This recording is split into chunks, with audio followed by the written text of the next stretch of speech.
Bolehkah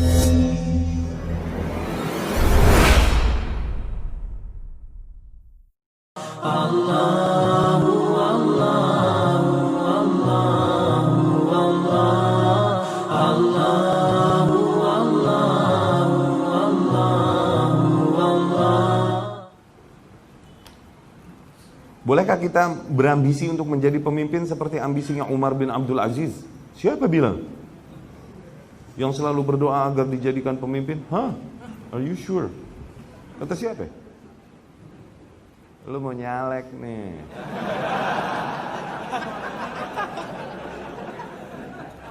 Huh?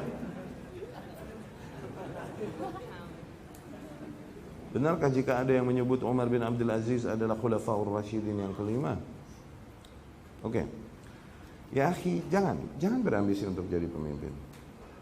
Rasul berkata sallallahu alaihi wasallam, "Inna la nu'ti hadzal amra man sa'ala." Kita tidak memberikan perkara ini kepada orang yang memintanya. Tuh. Ya, Rasul pun sallallahu alaihi wasallam berkata, "Ya Abu Dzar," kepada Abu Dzar, "Abu Dzar, kalian baca riwayat Abu Dzar pengorbanan dan tingginya keimanannya." Ketika Abu Dzar meminta kepada Rasul sallallahu alaihi wasallam, "Ya Rasulullah, lima la tasta'miluni?" Kenapa kau tak menggunakan aku ya ini menjadi gubernur atau qadhi di daerah di antara daerah kaum muslimin? Rasul berkata kepada Abu Dzar, "Ya Abu Dzar, innaha amanah." Sesungguhnya perkara itu adalah amanah yang besar. Innaka dha'if. Sesungguhnya engkau adalah orang yang sangat lemah. Abu Dzar dikata lemah. Apalagi Abu Dzar dikata lemah nih. Innaka dha'if wa innaha la amanah. Sesungguhnya engkau orang yang lemah. Dan sesungguhnya hal tersebut adalah amanah yang sangat besar. Innaha rijzun wa innaha yaumal qiyamah wa nadama. Sesungguhnya itu pada hari kiamat nanti akan menjadi penyesalan. Abu Dzar dikata begini. Maka masih yang mau jadi nyalek. Oke? Maka hindari. Siapa yang yakin bahwa kita akan mampu menanggung amanah besar itu? Yang aneh tahu Umar bin Abdul Aziz, malah ketika dia diberikan, dia minta dari awal. Minta apa? Awas, jangan pilih aneh ya. Tuh, begitu. Oke? Kepada khalifah yang sebelumnya, khalifah sebelumnya ini pamannya, dia udah nangkep, oh bangsa naikin aneh nih. Sebelumnya dia adalah gubernur di Madinah, belum jadi penguasa pusat.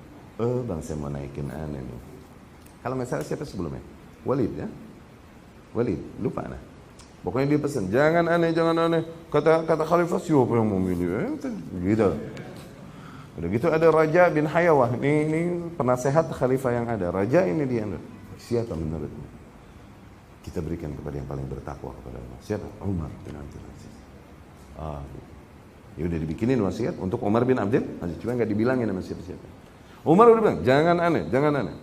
Taunya pas wafatlah khalifah, dikumpulkan manusia di masjid dan kemudian dibacakanlah surat wasiat ini khalifah oleh Raja bin Hayawah rahimahullah.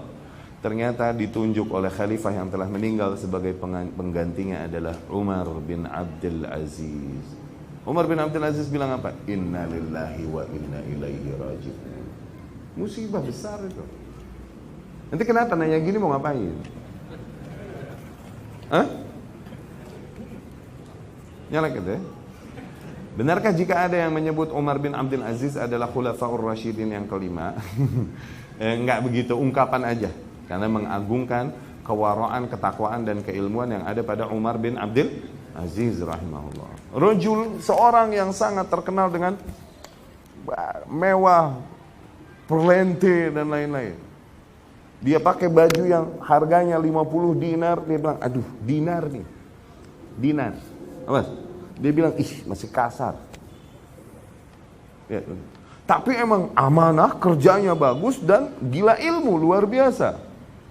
Sering kali menuntut ilmu. Dan ketika dia kena jadi khalifah, ya Allah, berubah 180 derajat hidupnya. Langsung dia pakai baju yang 5 harganya. Dinar bukan, dirham lagi. Dia bilang ini masih terlalu halus.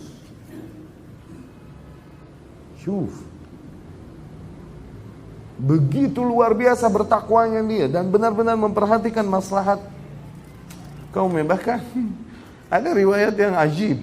Dikarenakan luar biasa kesejahteraan yang terjadi di negeri kaum muslimin, dikarenakan khilafah yang diberkahi dan kaum muslimin yang bertakwa, ya, muncul pemimpin demikian, berarti rakyatnya emang bagus. Allah Maha Adil. Disebarkan oleh dia, diperintahkan di puncak-puncak bukit di musim dingin, kan bersalju nih, Syam bersalju kan, Syam nih bersalju, daerah bersalju kalau musim dingin. Kalau musim dingin bersalju kan biji-biji sama daunnya rontok, ya kan? Dia perintahkan sebarkan biji-biji gandum di puncak-puncak bukit. Kalau musim dingin selalu begitu. Dan kenapa demikian wahai Khalifah, wahai Amirul Mukminin? Dia berkata agar jangan ada yang berkata bahwa negeri burung-burung di negeri kaum muslimin mati kelaparan di musim dingin. Burung no dia pikirin. Umar bin Abdul Aziz. Jangan sampai ada orang yang bilang burung-burung di negeri kaum muslimin mati kelaparan di musim dingin.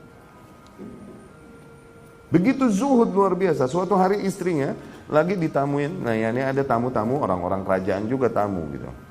Lagi duduk ngobrol ini. Oke? Di pelataran atau di taman dan lain-lain. Kemudian ada seseorang lagi nimba di sumur situ. Nimba di sumur. Ya, ini pekerja yang menimba di sumur dengan pakaian pekerja dan lagi nimba. Tapi ini orang ngeliatnya begini. Ngeliatnya tajam. Berani. Ini orang kerajaan juga nih wanita. Siapa ini? Berani bener ngelihatnya matanya kayak gitu. Biasa mereka yang dihormati dan lain-lain. Siapa? Siapa tuh orang? Kok berani-beraninya dia ngelihat mata kita begitu sambil siapa tuh pekerja yang lagi nimba sumur? Kata nih istrinya Ibnu Abdul Aziz, Umar bin Abdul Aziz, innahu zawji, itu dia suamiku.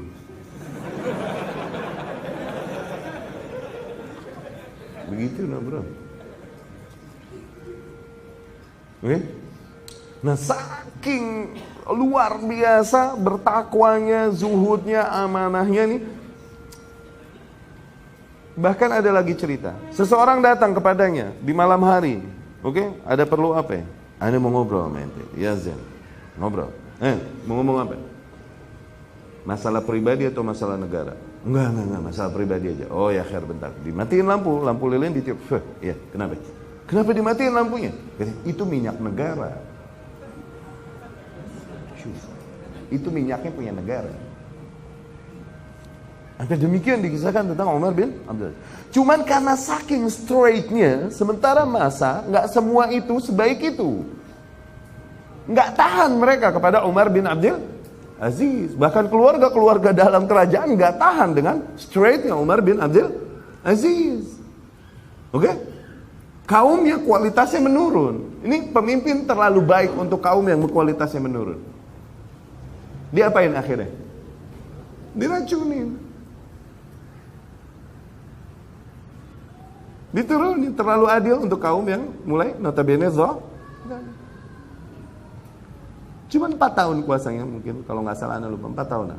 Tapi nggak ada pengangguran dan kemudian sampai dia zaman Umar bin Abdul Aziz terjadi salah satu tanda di antara tanda-tanda besar kiamat.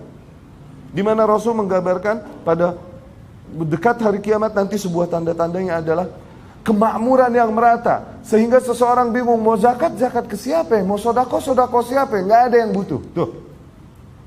Ulama bilang itu terjadi zaman Umar bin Abdul Aziz. Sampai orang keder mau zakat mau sodako kemana? Tuh. Terlalu straight untuk rakyat yang akhirnya satu hari istrinya membawakan kue, makanan yang enak. Yang ini dia pengen suaminya makan enak, makan bagus, makan mewah sekali-kali. Makanan begitu tuh. Dari mana ini? Dari dikasih orang ini itu. Enggak, kembalikan. Begitu. Karena apa? Khawatir gratifikasi dan lain-lain. Bahasa kita sekarang ya. Kemudian dia melihat istrinya begitu sedih dan menangis. Kesian kan? Ya udah sini. Dipotong sedikit. Nah, ini sisanya bagikan sama karyawan, sama pembantu budak-budak. Oke? Ternyata nih kue diracunin. Tuh. Coba dari awal jangan pakai hati. Nggak boleh kita natalaulau ya, nggak boleh kita berandai-andai. Qadarullah wa masya fa'al. Ya. Jadi hati-hati kalau istri ente bawain kue, hati-hati. Loh.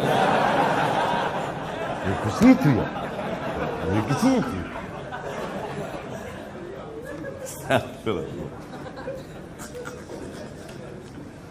Dan kemudian ikhwan, syuf, Umar bin Abdul Aziz nih.